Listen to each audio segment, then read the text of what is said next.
السلام علیکم ورحمۃ اللہ وبرکاتہ۔ بسم اللہ الرحمن الرحیم۔ قرآن مجید فرقان حمید ایک مکمل ضابطۂ حیات ہے جو زندگی کے ہر شعبے میں تا قیامت ہماری رہنمائی کرتا رہے گا۔ جامع قوانین کا ایسا مجموعہ جو معاشرے کو ہر قسم کی برائی، ظلم و ناانصافی اور جرائم سے پاک کرنے کی بھرپور قوت و صلاحیت رکھتا ہے۔ اللہ تعالیٰ نے انسان کو اشرف المخلوقات کے منصب پر فائز کیا اور باقی مخلوقات پر علم اور لباس کے ذریعے اسے فضیلت عطا فرمائی۔ یہ عظیم نعمت اللہ رب العزت نے صرف انسانوں کو عطا فرمائی۔ سامعین، لباس پہننے کا مقصد کیا ہے؟ شریعت میں اس کا کیا حکم ہے؟ کس طرح کے لباس پہننے سے نبی کریم صلی اللہ علیہ وسلم نے منع فرمایا ہے؟ اس طرح کی مکمل جانکاری کے لیے پورا ویڈیو دیکھیں۔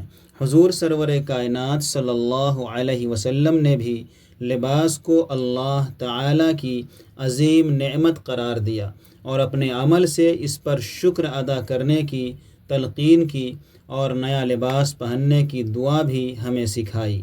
مفہوم: سب تعریفیں اللہ کے لیے ہیں جس نے مجھے یہ لباس پہنایا اور نصیب کیا بغیر میری کوشش اور قوت کے۔ آئیے قرآن و احادیث کی روشنی میں لباس کا مقصد اور اس کی خصوصیات کا ایک مختصراً جائزہ لیتے ہیں۔ سورہ اعراف کی درج ذیل آیت مبارکہ لباس کے معاملے میں انتہائی جامع اور اہم ہے۔ ترجمہ: اے اولاد آدم، ہم نے تم پر لباس نازل کیا ہے کہ تمہارے جسم کے قابل شرم حصوں کو ڈھانکے اور تمہارے جسم کی حفاظت اور زینت کا ذریعہ بھی ہو، اور بہترین لباس تقویٰ کا لباس ہے۔ یہ اللہ کی نشانیوں میں سے ایک نشانی ہے، شاید کہ لوگ اس سے سبق حاصل کریں۔ مندرجہ بالا آیت مبارکہ میں لباس کے 3 اہم مقاصد بیان کیے گئے ہیں۔ نمبر 1، پہلا مقصد جو سب سے زیادہ اہم ہے کہ اللہ رب العزت نے انسان کے اندر فطری طور پر حیا اور شرم کا مادہ رکھ دیا کہ وہ اپنے جسم کے ایسے حصوں کو چھپانا پسند کرتا ہے جن کے اظہار کو وہ قبیح سمجھتا ہے۔ حیا ایک ایسی صفت ہے جس کی وجہ سے انسان بڑے سے بڑے رذائل سے بچ جاتا ہے۔ حضور پاک صلی اللہ علیہ وآلہ وسلم نے ارشاد فرمایا، ہر دین کے لیے کچھ اخلاق ہیں اور اسلام کا اخلاق حیا ہے۔ حیا وہ قلبی کیفیت اور قوت ہے جو انسان کو بھلائی کی طرف لے جاتی ہے اور برائیوں سے روکتی ہے۔ حضور پاک صلی اللہ علیہ وآلہ وسلم نے ارشاد فرمایا، مفہوم: جب تو حیا کھو دے تو جو مرضی میں آئے کر، یعنی حیا کے فقدان سے ایمان بھی ختم ہو جاتا ہے۔ اسی لیے احمد مجتبیٰ صلی اللہ علیہ وآلہ وسلم کا فرمان مبارک ہے، مفہوم: حیا اور ایمان ساتھ ساتھ ہیں، جب ایک اٹھ جاتا ہے تو دوسرا بھی اٹھ جاتا ہے۔ نمبر 2، دوسرا مقصد لباس کا یہ ہے کہ وہ جسم کی آرائش اور موسمی اثرات سے بدن کی حفاظت کرتا ہے۔ نمبر 3، تیسری بات اس آیت مبارکہ میں فرمائی گئی ہے کہ بہترین لباس تقویٰ کا لباس ہے۔ تقویٰ کے لباس سے مراد وہ لباس ہے جو اللہ رب العزت اور اس کے رسول صلی اللہ علیہ وآلہ وسلم کے احکامات، ہدایات اور حدود و قیود کے مطابق ہو۔ آئیے اب اسلامی شریعت کے مطابق ان حدود و قیود پر نظر ڈالتے ہیں۔ عورتوں کے لباس کے لیے خصوصی ہدایات۔ حضرت عائشہ صدیقہ رضی اللہ تعالی عنہا سے روایت ہے، میری بہن اسماء بنت ابی بکر رضی اللہ تعالی عنہ رسول اللہ صلی اللہ علیہ وسلم کے پاس آئی اور وہ باریک کپڑے پہنی ہوئی تھی۔ آپ صلی اللہ علیہ وسلم نے ان کی طرف سے منہ پھیر لیا اور فرمایا، مفہوم: اے اسماء، جب عورت بلوغ کو پہنچ جائے تو درست نہیں کہ اس کے جسم کا کوئی حصہ نظر آئے سوائے چہرے اور ہاتھوں کے۔ سورۃ الاحزاب میں اللہ رب العزت نے ارشاد فرمایا، اے پیغمبر صلی اللہ علیہ وآلہ وسلم، اپنی بیویوں اور بیٹیوں اور مسلمان عورتوں سے کہہ دو کہ باہر نکلا کریں تو اپنے چہرے پر چادر لٹکا لیا کریں۔ یہ امر ان کے لیے موجب شفاعت اور باعث امتیاز ہوگا تو کوئی ایذا نہ دے گا، خدا بخشنے والا مہربان ہے۔ سورہ نور میں بھی عورتوں کے لیے اسی طرح کے احکامات آئے ہیں، اور خواتین اپنے سینوں پر اپنے دوپٹے کے آنچل ڈالے رکھیں۔ حضرت دحیہ ابن خلیفہ کلبی رضی اللہ تعالی عنہ سے روایت ہے کہ رسول اللہ صلی اللہ علیہ وآلہ وسلم کے پاس کچھ چادریں آئیں تو آپ صلی اللہ علیہ وآلہ وسلم نے ان میں سے ایک چادر مجھے عنایت فرمائی اور ارشاد فرمایا کہ اس کے 2 ٹکڑے کر لینا، ایک ٹکڑے کا تم اپنا کرتا بنا لینا اور دوسرا ٹکڑا اپنی بیوی کو دینا کہ وہ اسے خمار اوڑھنے کے طور پر استعمال کرے گی۔ بیوی سے کہہ دینا کہ اس کے نیچے ایک کپڑا لگا لے تاکہ اس میں سے اس کا جسم نظر نہ آئے۔ حضرت عائشہ رضی اللہ تعالی عنہا فرماتی ہیں، ان احکامات کے بعد عورتوں نے باریک کپڑے پہننے چھوڑ دیے اور موٹے کپڑے پہننے لگیں۔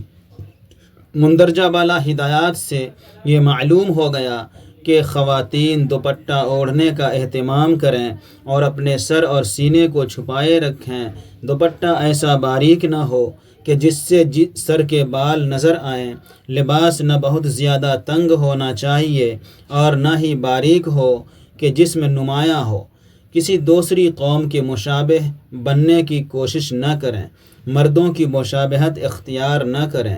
حضرت عبداللہ ابن عباس رضی اللہ تعالی عنہما روایت کرتے ہیں کہ رسول اللہ صلی اللہ علیہ وسلم نے لعنت فرمائی ان مردوں پر جو عورتوں کی مشابہت اختیار کریں اور ان عورتوں پر جو مردوں کی مشابہت اختیار کریں۔ مشابہت میں لباس، شکل و ہیئت، انداز و عادات سب شامل ہیں، لیکن نمایاں ترین چیز لباس ہے۔ حسب استطاعت نفیس اور عمدہ لباس اللہ کے نزدیک پسندیدہ ہے، لیکن اعتدال پسندی سے کام لینا چاہیے، اسراف اور استکبار نہیں ہونا چاہیے، جیسا کہ حضور صلی اللہ علیہ وآلہ وسلم نے ارشاد فرمایا، لباس کی سادگی ایمان کی علامتوں میں سے ایک ہے۔ حضرت عمر رضی اللہ تعالی عنہ فرماتے ہیں کہ حضور پاک صلی اللہ علیہ وآلہ وسلم نے مردوں کو حکم دیا کہ وہ ریشمی لباس نہ پہنیں۔ جو اس دنیا میں ریشم پہنے گا آخرت میں اس کو نہ پہن سکے گا۔ حضرت ابو موسیٰ اشعری رضی اللہ تعالی عنہ سے روایت ہے کہ رسول پاک صلی اللہ علیہ وسلم نے ارشاد فرمایا، سونا اور ریشمی کپڑے کا استعمال میری امت کی عورتوں پر حلال اور جائز ہے اور مردوں کے لیے حرام ہے۔ احادیث کی روشنی سے یہ بات اخذ ہوتی ہے کہ مردوں کے لیے وہ کپڑا حرام اور ناجائز ہے جو خالص ریشم سے بنایا گیا ہو یا اس میں ریشم غالب ہو۔ اگر ایسا نہ ہو تو جائز ہے۔ اسی طرح ایسا کپڑا بھی مردوں کے لیے جائز ہے جو ریشمی تو نہ ہو مگر اس پر نقش و نگار ریشم سے بنائے گئے ہوں مگر بہت تھوڑا۔ سفید لباس خصوصاً مردوں کے لیے آپ صلی اللہ علیہ وآلہ وسلم نے پسند فرمایا۔ آپ صلی اللہ علیہ وآلہ وسلم خود بھی سفید لباس کو پسند کرتے تھے، لیکن کئی مواقعوں پر آپ صلی اللہ علیہ وسلم نے سبز اور ہلکے نیلے رنگ کے کپڑے بھی زیب تن فرمائے۔ اس کے علاوہ سرخ دھاری دار چادر اور سیاہ رنگ کا عمامہ بھی زیب تن فرمایا۔ مردوں کو ایسے شوخ اور بھڑکیلے رنگوں کا استعمال نہیں کرنا چاہیے جو عورتوں کو زیب دیتا ہے۔ آپ صلی اللہ علیہ وآلہ وسلم نے بھی عورتوں کے لیے رنگین لباس ہی پسند فرمایا۔ بعض لوگ یہ سمجھتے ہیں کہ اللہ کے نیک بندوں کو یہ زیب نہیں دیتا کہ وہ قیمتی لباس زیب تن کریں کہ یہ دنیا داری اور دکھاوا ہے، لیکن ہمیں اللہ اور اس کے رسول صلی اللہ علیہ وآلہ وسلم نے جو تعلیم دی ہے اس کے مطابق کسی کے لیے یہ مناسب نہیں کہ وہ اللہ کی دی ہوئی نعمتوں کو اپنے اوپر حرام کرے۔ سورۃ الاعراف میں اللہ تعالیٰ کا ارشاد ہے، مفہوم: اے نبی صلی اللہ علیہ وآلہ وسلم، ان سے کہو، کس نے اللہ کی اس زینت کو حرام کر دیا جسے اللہ نے اپنے بندوں کے لیے نکالا تھا، اور کس نے خدا کی بخشی ہوئی پاک چیزیں ممنوع کر دیں؟ کہو، یہ ساری چیزیں دنیا کی زندگی میں بھی ایمان لانے والوں کے لیے ہیں۔ عمرو ابن شعیب اپنے والد شعیب اور وہ اپنے دادا حضرت عبداللہ ابن عمرو ابن عاص رضی اللہ عنہم سے روایت کرتے ہیں کہ رسول صلی اللہ علیہ وآلہ وسلم نے فرمایا، اللہ کو یہ بات محبوب اور پسند ہے کہ کسی بندے پر اس کی طرف سے جو انعام ہو تو اس پر اس کا اثر نظر آئے۔ سورۃ الاعراف آیت نمبر 31 میں یہ حکم اللہ باری تعالیٰ نے ان الفاظ میں دیا ہے، مفہوم: اے بنی آدم، ہر عبادت کے موقع پر اپنی زینت سے آراستہ رہو۔ یہاں زینت سے مراد خوبصورت اور مکمل لباس ہے، یعنی خدا کی عبادت میں کھڑے ہونے کے لیے صرف اتنا کافی نہیں کہ آدمی محض اپنا ستر چھپا لے، بلکہ اس کے ساتھ یہ بھی ضروری ہے کہ حسب استطاعت ایسا لباس زیب تن کرے کہ جس سے ستر پوشی بھی ہو اور زینت بھی۔ حضرت عبداللہ ابن عمر رضی اللہ عنہما سے روایت ہے کہ رسول صلی اللہ علیہ وآلہ وسلم نے فرمایا، مفہوم: جو کوئی فخر و تکبر کے طور پر اپنا کپڑا زیادہ نیچا کرے گا، قیامت کے دن اللہ اس کی طرف نظر بھی نہیں کرے گا۔ حضرت عبداللہ ابن عمر رضی اللہ تعالی عنہما کہتے ہیں، حضور صلی اللہ علیہ وآلہ وسلم کا یہ ارشاد سن کر حضرت ابو بکر رضی اللہ عنہ نے عرض کیا کہ میرا تہبند اگر میں خیال نہ کروں تو نیچے لٹک جاتا ہے۔ حضور صلی اللہ علیہ وسلم نے فرمایا، تم ان لوگوں میں سے نہیں ہو جو فخر و غرور کے جذبے سے ایسا کرتے ہیں۔ علماء کرام کی رائے میں اگر ٹخنوں سے نیچا تہبند یا پاجامہ تفاخر اور استکبار سے ہو تو حرام ہے اور اسی پر جہنم کی وعید ہے، لیکن اگر بے خیالی اور بے توجہی کی وجہ سے ایسا ہو جاتا ہے تو یہ معاف ہے۔ سرور کائنات احمد مجتبیٰ صلی اللہ علیہ وسلم نے لباس کے بارے میں یہ بھی حکم دیا، جو شخص کسی مسلمان کو کپڑے پہنا کر اس کی تن پوشی کرے گا تو خدا تعالی قیامت کے روز جنت کا سبز لباس پہنا کر اس کی تن پوشی فرمائے گا۔ اللہ رب العزت ہمیں قرآن و احادیث کے مطابق اپنے لباس کے انتخاب کی توفیق مرحمت فرمائے، آمین۔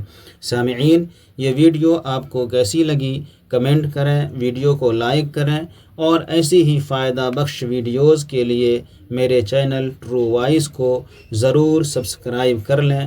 پھر ملتے ہیں اگلی ویڈیو میں۔ اللہ حافظ۔ السلام علیکم ورحمۃ اللہ وبرکاتہ۔